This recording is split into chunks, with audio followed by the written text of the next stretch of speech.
మహా అయితే heroine remuneration ఎంత ఉంటుంది? 10 కోట్లు ఉంటుందేమో. లేడీస్ సూపర్ స్టార్స్ 15 కోట్ల వరకు తీసుకుంటూ ఉంటారు. కానీ ఇండియాలో ఒక హీరోయిన్ ఉంది. ఆమె సినిమాకు 30 కోట్లు తీసుకుంటోంది. మూవీ కమిట్ అయితే చాలు 30 కోట్లు అడుగుతుంది. అందుకు నిర్మాతలు కూడా ఓకే అంటున్నారు.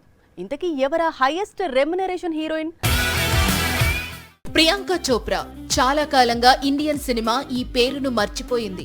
అందుకు కారణం దేశీ గర్ల్ హాలీవుడ్ వెళ్లిపోవడమే. అయితే రాజమౌళి సినిమా కోసం అంటూ మళ్లీ ఇండియాకు తిరిగొచ్చిన ప్రియాంక చోప్రా అదే స్పీడ్ లో వరుసగా మూవీస్ కమిట్ అవుతోంది.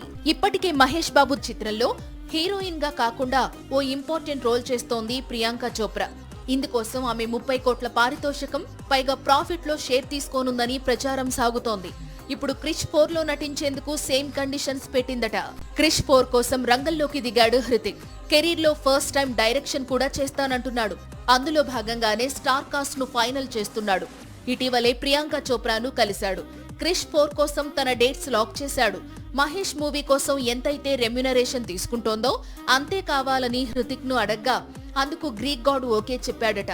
దాదాపు 700 కోట్లతో క్రిష్ 4 ను తెరకెక్కిస్తున్నాడు హృతిక్. ఏడాది చివరి నుంచి ఈ చిత్రం సెట్స్ పైకి వెళ్లనుంది.